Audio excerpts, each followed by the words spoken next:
नमस्ते everyone. Mental ill health awareness series में हमने बहुत कुछ जाना है डिप्रेशन के बारे में पिछले 2 एपिसोड्स में, और 2 टर्म्स नई हमें मिली हैं, मैनिया और OCD, ऑब्सेसिव कंपल्सिव डिसऑर्डर। आज के एपिसोड में हम डॉक्टर साहब से रिक्वेस्ट करने वाले हैं कि इसके बारे में हमें बहुत सारी जानकारी दें, क्योंकि ये टर्म्स हमें समाज में सुनने को बहुत बार मिलती हैं। आपका स्वागत है डॉक्टर महेश परीक। आज आप बताइए मैनिया क्या है और ऑब्सेसिव कंपल्सिव डिसऑर्डर्स क्या है। तो पहले हम OCD से शुरू करते हैं, क्योंकि ये अक्सर लोगों में सुनने को मिलता है, और बहुत सारे सीरीज़ में भी, आजकल सीरियल्स में भी OCD को बहुत बढ़ा चढ़ाकर सुनाया जाता है जी। तो ये दोनों बीमारियां डिप्रेशन से जुड़ी हुई है। अच्छा। क्योंकि उसमें एक ही केमिकल इम्बैलेंस उसका कारण है, जो सेरोटोनिन आपने बताया था। तो जो सेरोटोनिन घट जाता है तब डिप्रेशन होता है और OCD होता है। अच्छा। जब वो बढ़ जाता है तब मेनिया होता है। तो इसका मतलब OCD जो है वो डिप्रेशन से काफ़ी सिमिलर है, क्योंकि साथ जुड़ा हुआ है, मीन्स वो साथ साथ चलते हैं कई बार। तो डिप्रेशन और OCD साथ साथ चलते हैं, क्योंकि दोनों का मूल कारण जो है वो सेरोटोनिन का घटना है जी। तो OCD में क्या होता है, इसके 2 कंपोनेंट हैं, ऑब्सेशन और कंपल्शन। ओके। तो ऑब्सेशन मानी क्या कि अनवांटेड थॉट्स, हमको विचार वो नहीं चाहिए, वो विचार करने भी नहीं है, हमारे लिए महत्व का नहीं है जी, फिर भी बार बार बार बार मन में आता रहता है, बिना हमारे चाहत के। हम हटाने की कोशिश भी करते हैं तो वापस आ जाता है। ओके। और इसकी वजह से क्या होता है, शुरू शुरू में तो जब हम आइडल बैठे हैं तब ये आता है, जब माइंड इज एट रेस्ट जी। बाद में जब आप कार्य कर रहे हैं तभी भी वो आ सकता है। तो तब क्या होगा, जो भी आप कार्य कर रहे हैं उसमें पूरा ध्यान नहीं दे पा रहे। ओके। क्योंकि एक साथ साथ सेकंड ट्रैक चल रहा है जहां आधा अटेंशन चला जाता है जी। और ये स्टूडेंट्स में जब वो पढ़ाई करते हैं तो पूरा ध्यान नहीं दे पाएंगे। हाँ, तो बुक में कुछ और पढ़ रहे होते हैं और दिमाग में कुछ और चल रहा है। जी जी। मेरा एक पेशेंट था, इंजीनियरिंग का स्टूडेंट था, उसको ये बीमारी डिटेक्ट हुई। अच्छा। अब वो लास्ट सेमेस्टर में था, लेकिन उसके AT-KT 11 थे, मतलब 11 सब्जेक्ट में वो फेल था प्रीवियस सेमेस्टर्स के। अच्छा। जब इसकी ये बीमारी डिटेक्ट हुई और हमने उसका इलाज किया तो एक ही समय में जो नए फ्रेश सब्जेक्ट्स थे वो और ये 11 AT-KT उसने पास कर ली। Okay okay. तो उसकी क्षमता, जो कार्य क्षमता थी वो बहुत बढ़ गई, क्योंकि उसने अपने सब्जेक्ट्स भी पास किए और जो पिछले सब्जेक्ट्स का जो पेंडिंग कंपार्टमेंट्स थी उनको भी क्लियर किया। तो ये बहुत बड़ी अचीवमेंट है। यानी जो आगे उसको AT-KT लगी वो इस बीमारी की वजह से।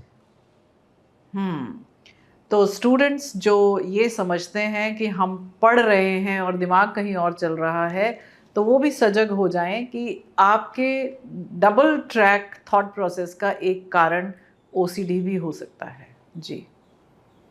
तो ऑब्सेशन में ये विचार है और रूमिनेशन है।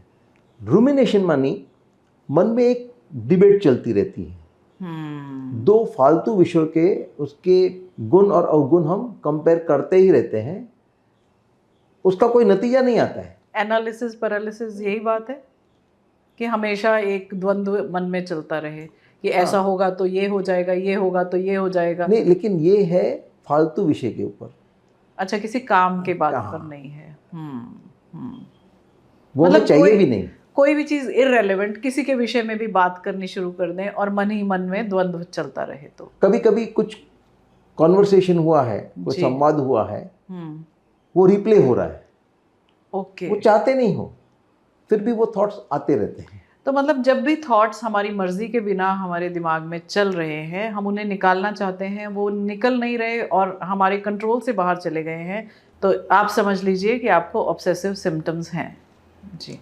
कंपल्शन में क्या है, थॉट्स नहीं है लेकिन अर्ज या इम्पल्स टू एक्शन है, कुछ करने का अंदर से प्रेरणा आती है।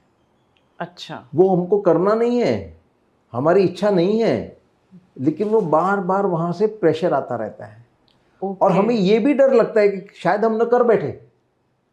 ओके, तो कुछ ऐसा कर्म, ऐसी क्रिया करने की इच्छा जागृत होती रहती है जो हमें नहीं करनी है, हम करना चाहते भी नहीं है, रादर हमें चिंता है कि वो हम कर ना बैठे, करेक्ट। फिर भी हम कर देते हैं, नहीं करते हैं, हम सजाग रहते हैं कि हम न करें, उसके लिए हमको बहुत कंट्रोल करना पड़ता है।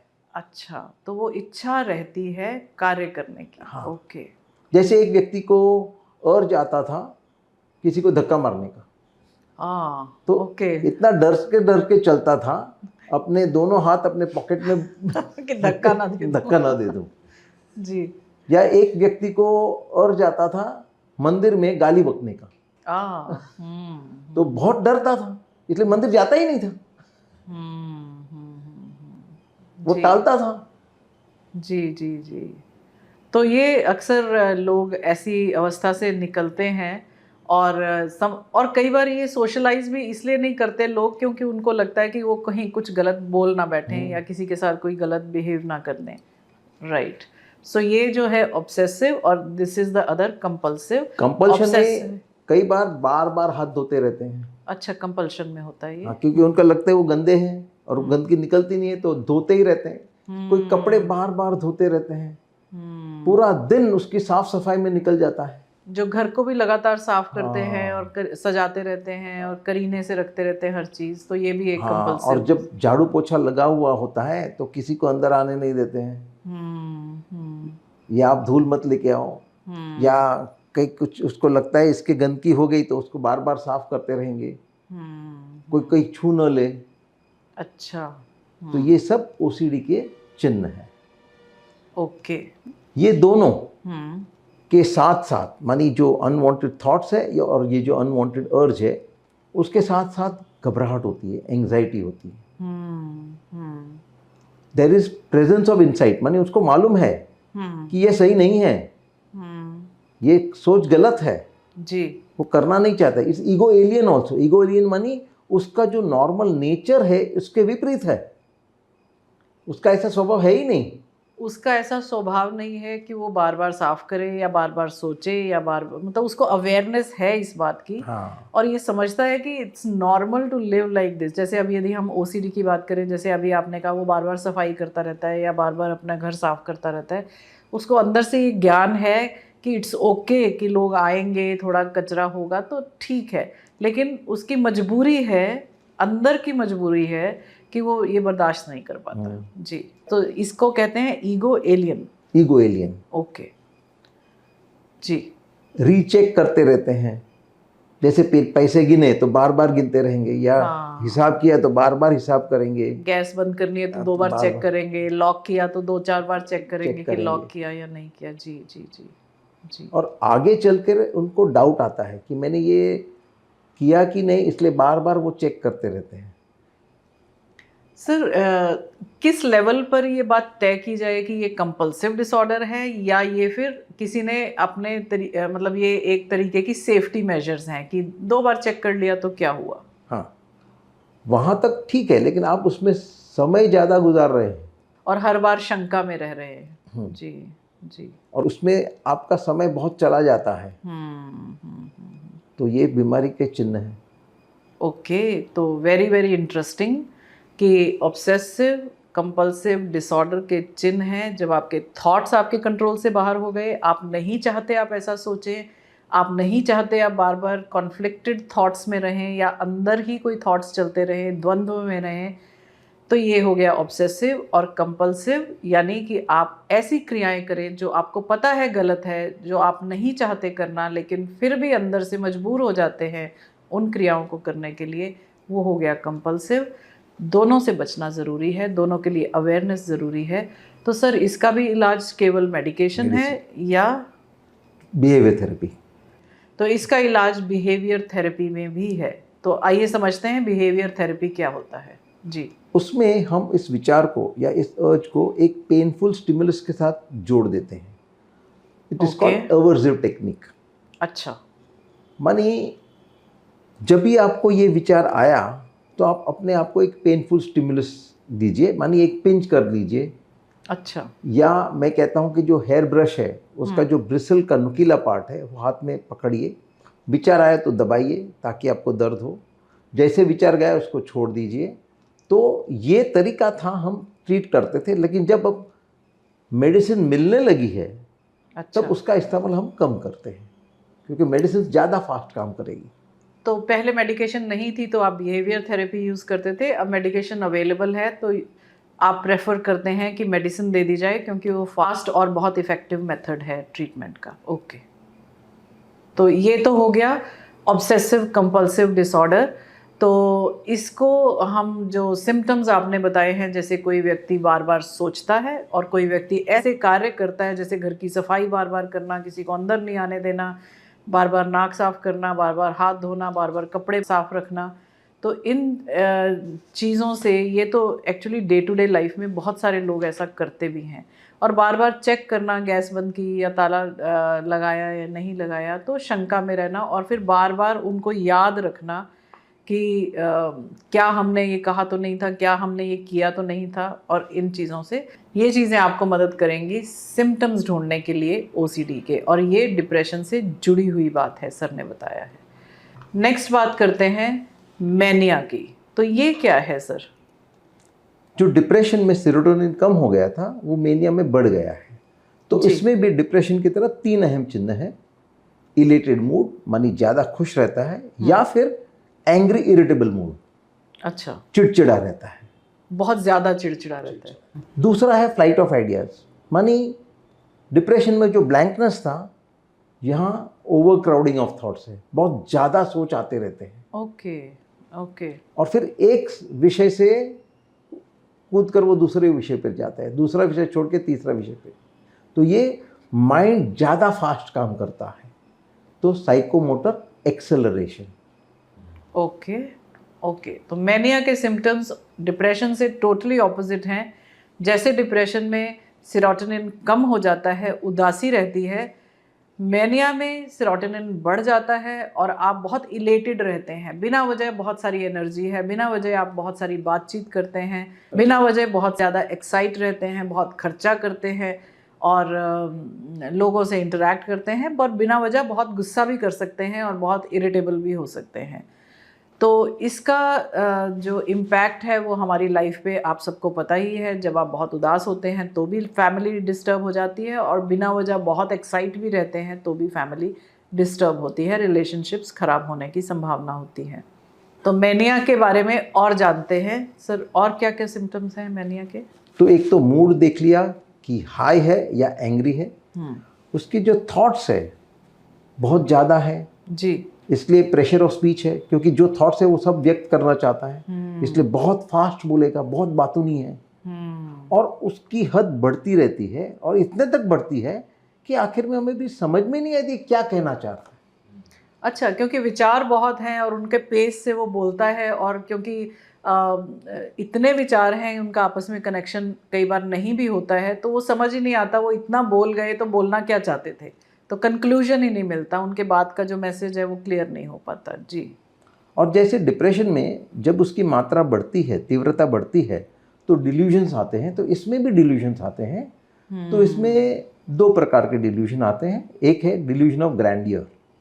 अच्छा, मानी वो अपने आप को बहुत बड़ा समझता है। अच्छा, जैसे डिप्रेशन में था कि डिल्यूजन ऐसे थे कि मैं किसी काम का नहीं हूँ, मुझे ये बीमारी है, मैं शायद मर ही गया हूँ, ऐसे भी विचार आते थे। लेकिन अब इसमें ये है कि मैं तो अहम ब्रह्मास्मि वाले विचार कि मैं राजा हूँ, मैं सबसे ऊंचा हूँ, सबसे सुपीरियर हूँ। हाँ। जी। मैं तो बहुत पैसे वाला हूँ, अच्छा। या मेरे तो इतने फैक्ट्री हैं। एक पेशेंट कहता था मुकेश अंबानी को मुझे 5 करोड़ देने हैं। अरे वाह, तो ये तो हाईएस्ट लेवल ऑफ डिल्यूजन हो गया। तो मतलब ऐसे विचार कि हम सबसे सुपीरियर हैं और हमें मतलब we are the king of everything. Not only king, I am God. Oh okay, तो गॉड तक पहुंच जाते हैं। ठीक है, ठीक है। तो ये डिल्यूजन ऑफ ग्रैंडियर। अच्छा। दूसरा है डिल्यूजन ऑफ लव, अच्छा। कि कोई व्यक्ति उसके प्रेम में है, प्यार में है, और शायद वो व्यक्ति सेलिब्रिटी हो, और कहते हैं दूसरे सब जलते हैं इसलिए हमको मिलने नहीं देते हैं। ओके। तो ये जो बड़े बड़े फैंस होते हैं, जो सेलिब्रिटी के फैंस होते हैं, और वो ये समझते हैं जिस तरीके की हम लोग कई बार एक्टिविटी देखते हैं, वो अपने सेलिब्रिटी की तरफ बहुत ही कई बार वायलेंट भी हो जाते हैं, और लोगों को भी शंका से देखने लगते हैं कि ये हमें वहाँ पर पहुँचने नहीं दे रहे हैं, क्योंकि मिलने नहीं दे रहे हैं, तो इससे बॉडीगार्ड से भी झगड़ा करते हैं, सिक्योरिटी से भी झगड़ा कर लेते हैं। तो क्या ये वही मनस्थिति है? हो सकता है जी। उसके साथ साथ बाकी सिम्टम्स हो तो हम इस कंक्लूजन पे पहुंचे। जी। जब अभिषेक बच्चन की शादी हुई थी जी। तो एक लड़की वहां आई थी और कहा था कि इसने तो मुझे वादा किया था, ये कैसे इसके साथ शादी कर रहा है। जी जी जी जी। Delusion of love. सो जैसे आपने बताया था कि डिप्रेशन में कई बार शंका होने लगती है कि लोग हमारे अगेंस्ट कॉन्स्पिरेसी कर रहे हैं। यहाँ पर भी ऐसी ही शंका है, लेकिन दूसरे लेवल की शंका है कि लोग हमें, कि हम तो इतने बड़े हैं लेकिन लोग हमें इतना बड़ा होने नहीं देना चाहते। जी। और बिहेवियर में है साइकोमोटर एक्सेलरेशन, बहुत फास्ट रहेंगे, बहुत रिस्क उठाएंगे। अच्छा। रेस्टलेस रहते हैं, कुछ ना कुछ करना ही है। तो ये रिस्क कितना लेते हैं, एक पेशेंट की पत्नी ने मुझे बताया था कि 2 ट्रक के बीच में से बाइक निकाल देता है। वाह। रिस्क सिर्फ फिजिकल नहीं होता है, मॉनेटरी भी होता है। तो बड़े बड़े बिजनेस शुरू कर लेते हैं बिना किसी पैसे के, मतलब किसी बैकिंग लोन लेके। हाँ, लोन लेके ऐसा रिस्क ले लेते हैं, और फिर उसको जस्टिफाई भी करते हैं कि हम लोग रिस्क ले रहे हैं। और फिर जो डिप्रेशन आता है तब वो कर नहीं पाते हैं, तो फिर वो उदास हो जाते हैं और फैमिली सफ़र करती है। हाँ जी। मेरे एक मरीज ने मैनिक फेज में बैंक से लोन उठाया, डिप्रेशन में वो काम नहीं कर पाया, उसको 17 लाख का कर्ज हो गया। जी। ये किस्सा मैंने दूसरे मरीज को सुनाया तो उसने कहा उसने 17 लाख खोए, मैंने 1 करोड़ 70 लाख खोए। वाह। सो ये भी कंपटीशन है कि कौन बड़ा मैनिएक है। तो ओवर एक्टिविटी इसमें होती है। वो ज़्यादा खर्चा भी करेंगे, ज़्यादा घूमना फिरना हो जाएगा, ज़्यादा फ़ोन करते रहेंगे, और उनकी नींद कम होती है। अच्छा। लेकिन एनर्जी ज़बरदस्त होती है। सर ये एनर्जी कहाँ से आती है उनको? मेनिया की वजह से। और जल्दी उठ जाते हैं और बाकी सब लोगों को उठा देते हैं, क्या सोए हो, चलो चलो कितना काम बाकी है, टाइम वेस्ट हो गया। हाँ। सर अब यदि मैं ऐसा सोचती हूँ, आसपास मेरे बहुत सारे मैनिएक्स जो कि इतना काम भी कर रहे हैं, इतने रिस्क भी ले रहे हैं, और हाइपर एक्टिव भी हैं, और सोते भी नहीं हैं, और ऐसा समझते हैं कि सोना is a waste of time. वो हाँ, मुझे लेकिन ये अगर उनका नॉर्मल नेचर है तो वो हाइपोमेनिक नेचर है। अच्छा। माने उनके जो बैकग्राउंड नेचर है उससे हट से ज़्यादा। ओके। तो ये जानना ज़रूरी है कि आपका जो सहज स्वभाव है, जो नेचर है, जो हमने इमोशनल वेलनेस सीरीज़ में किया था, कि जो आपका स्वभाव है वो निश्चित है, वो बदला नहीं जा सकता, लेकिन उसके अलावा यदि आप आगे ये काम करते हैं, या फिर जो आप ओवर एक्टिविटी या अंडर एक्टिविटी करते हैं, उसके हिसाब से जो आपका डॉक्टर है वो डायग्नोज करेगा कि आप कौन सी बीमारी से जूझ रहे हैं। जी। जब नींद कम हो जाती है तो भूख भी बढ़ जाती है, बहुत ज़्यादा खाते हैं। अच्छा, जो मैनिक हैं वो ज़्यादा खाते हैं। हाँ, और उसकी सेक्सुअल एपेटाइट भी बढ़ जाती है। ओके। तो कई बार जो गलतियां कर बैठते हैं मैनिक फेज में, अच्छा, वो उनको बाद में भुगतना पड़ता है। तो अच्छा ठीक है, तो मैनिक जो हैं वो हर चीज़ ओवर करते हैं, चाहे वो एपिटाइट है, चाहे वो काम है, चाहे वो सेक्स है। तो इस वजह से उनकी जो सोशल लाइफ है वो डिफ़िकल्ट हो सकती है, क्योंकि वो हर चीज़ को बहुत ज़्यादा आगे तक लेकर जाते हैं। जी। उनका डिस्ट्रैक्टिबिलिटी होता है, माने एक जगह वो ध्यान नहीं दे पाते हैं। एक काम कर रहे हैं, छोड़ के दूसरा करेंगे, छोड़ के तीसरा करेंगे, तो इजीली डिस्ट्रैक्ट हो जाते हैं। ओके, इजीली डिस्ट्रैक्ट इसलिए हो जाते हैं, एनर्जी ज़्यादा है, थॉट्स ज़्यादा हैं, वो एक जगह टिक ही नहीं पाते, तो एक काम शुरू करते हैं, उसको छोड़ के दूसरा, तीसरा, चौथा। ठीक है। और यहाँ भी ड्रग अब्यूज़ हो सकता है। ओके। बहुत मूड में है इसलिए उसका लुत्फ़ उठाना चाहते हैं, इसलिए अल्कोहल है, दूसरे ड्रग्स है, वो ड्रग एडिक्शन भी यहाँ हो सकता है। ओके, तो एडिक्शन के लिए बहुत प्रोन होते हैं मैंने, क्योंकि वो हर चीज़ किंग साइज करना चाहते हैं, तो वो खाना पीना और ड्रग कंजम्पशन, अल्कोहल कंजम्पशन भी किंग साइज करते हैं, तो वो उसके बाद उसके जो साइड इफ़ेक्ट्स हैं उनको भी भुगतते हैं। जी। तो ये एपिसोड भी रहता है करीब 4 महीने, अपने आप चला जाता है। तो हम ट्रीटमेंट क्यों करते हैं? ट्रीटमेंट इसलिए करते हैं कि इस दौरान जो नुकसान वो करेगा खुद का और दूसरों का, उससे बचा जाए।